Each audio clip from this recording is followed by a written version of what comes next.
মানে এটা আমার বলা ছিল যে আমরা দুটো বিষয় নিয়ে খুবই ভয় পাইতাম। এক হচ্ছে কোচিং এ পড়া না করে গেলে কি অবস্থা হবে।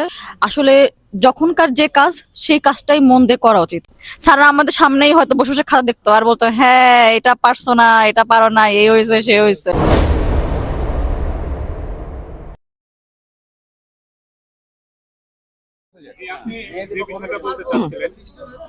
হ্যাঁ, আসসালামু আলাইকুম। আমি যে বিষয়টা বলতে চাচ্ছিলাম সেটা হচ্ছে আমরাই সেই ব্যাচ যে ব্যাচ কিনা সায়েন্স স্যারের বিয়ে খাইছে।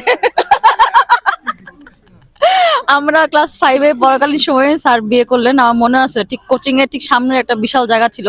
সেই জায়গাতে একটা স্যার খুব বড় একটা অনুষ্ঠান করেছিলেন এবং আমরা সবাই সেজেগুজে সেখানে হ্যাঁ গিয়েছিলাম। আর আরেকটা যেটা সবসময় মনে পড়ে সেটা আজকে আমি আর আমার ফ্রেন্ড সৌরভ দুজনের কথা বলতেছিলাম। সেটা হচ্ছে যে সৌরভ যেটা আমাকে বললো যে সে ক্লাস 4 থেকেই নাকি চিন্তা করছিল সে শাইনি কোচিং এ পড়বে। কেন পড়বে? এখানে হচ্ছে যে গিফট হিসাবে হচ্ছে যে চাচা চৌধুরীর বই দেয় আর হচ্ছে যে বিভিন্ন ধরনের গল্পের বই দেওয়া হতো। আমরা কিন্তু ওই যে আমাদের যারা ফ্রেন্ডরা গিফট পাইতো বইগুলো আমরা ওদের কাছ থেকে দিয়ে বইগুলো পড়তাম।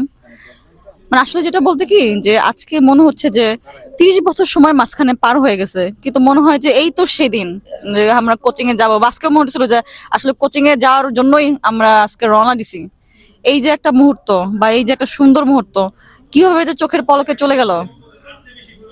আসলে এই স্যারের কাছে কৃতজ্ঞ। আমি পার্সোনালি কৃতজ্ঞ, আমরা সবাই কৃতজ্ঞ।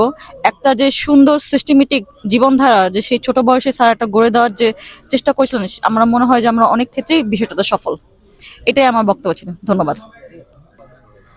বর্তমান ক্ষেত্রে শিক্ষার্থীদের উদ্দেশ্যে আমার শুধুমাত্র একটাই বক্তব্য, সেটা হচ্ছে যে আসলে যখনকার যে কাজ সেই কাজটাই মন দিয়ে করা উচিত। যখন পড়ার সময় তখন মন দিয়ে পড়া উচিত, যখন খেলার সময় তখন মন দিয়ে খেলা উচিত। তাহলে যেটা হয় যে আসলে ভবিষ্যতে কি হবে এগুলো চিন্তা না করে আমাদের বর্তমানকে নিয়েই চিন্তা করা উচিত। তাহলেই হচ্ছে যে সুন্দরভাবে জীবন আগিয়ে যেতে পারবে। আমি জানতে চাই স্যাররা কি এখনো কি মাইট দেয় কিনা।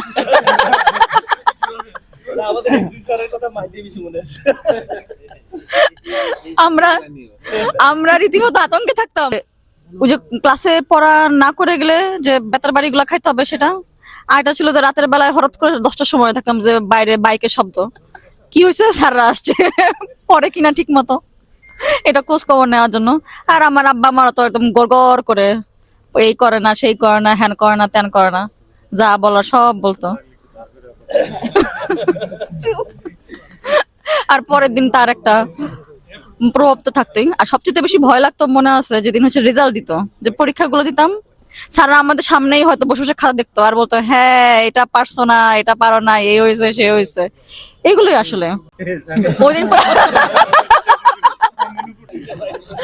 ওই দিন তো মনে হয় পুরো কাঁপাকাঁপি অবস্থা শুরু হতো, সবার মুখ শুকনা। আজকে একটা মানে বিষয় বলি, আজকে খুব মনে পড়তেছে আমাদের একজন ফ্রেন্ড ছিল সাচি। দেখা যেত যে অধিকাংশ সময় সাচি হচ্ছে যে ফার্স্ট হইতো সাচি, সৌরভ, হাসান, এই তিনজনের মধ্যে। এবং বিশেষ করে হচ্ছে যে সাচি হচ্ছে যে কন্টিনিউয়াসলি এমনও হয়েছে যে কয়েক সপ্তাহ সে টানা ফার্স্ট হয়ে গেছে। আমাদের এই ফ্রেন্ডটা আমাদের মাঝে আজকে আর নাই। সে হচ্ছে বছর 2 আগেই অস্ট্রেলিয়াতেই মারা গেছে মোটর নিউরন রোগে। আমার মনে আছে ওর সাথে আমার লাস্ট কথা হয়েছিল এস এম এস কথা হয়েছিল। মানে ও সাথী, মানে সাথী হচ্ছে যে আমার দেখা, মানে আমার যে কোচিং মেমোরি আছে সেই কোচিং মেমোরিতে একটা অন্যতম উজ্জ্বল অধ্যায়। আমার খুব মনে মনে বকতাম সাথীকে যে তুই প্রত্যেকবার ফার্স্ট হস আর আমাদের হচ্ছে মায়ের খাওয়াস। এটাই, এগুলো আজকে মনে হয় যে এই তো সেদিনের কথা, খালি এটাই বারবার মনে হচ্ছে যেমন এই তো গত সপ্তাহের এই কথা, অথচ মাঝখান দিয়ে কত সময় চলে গেছে।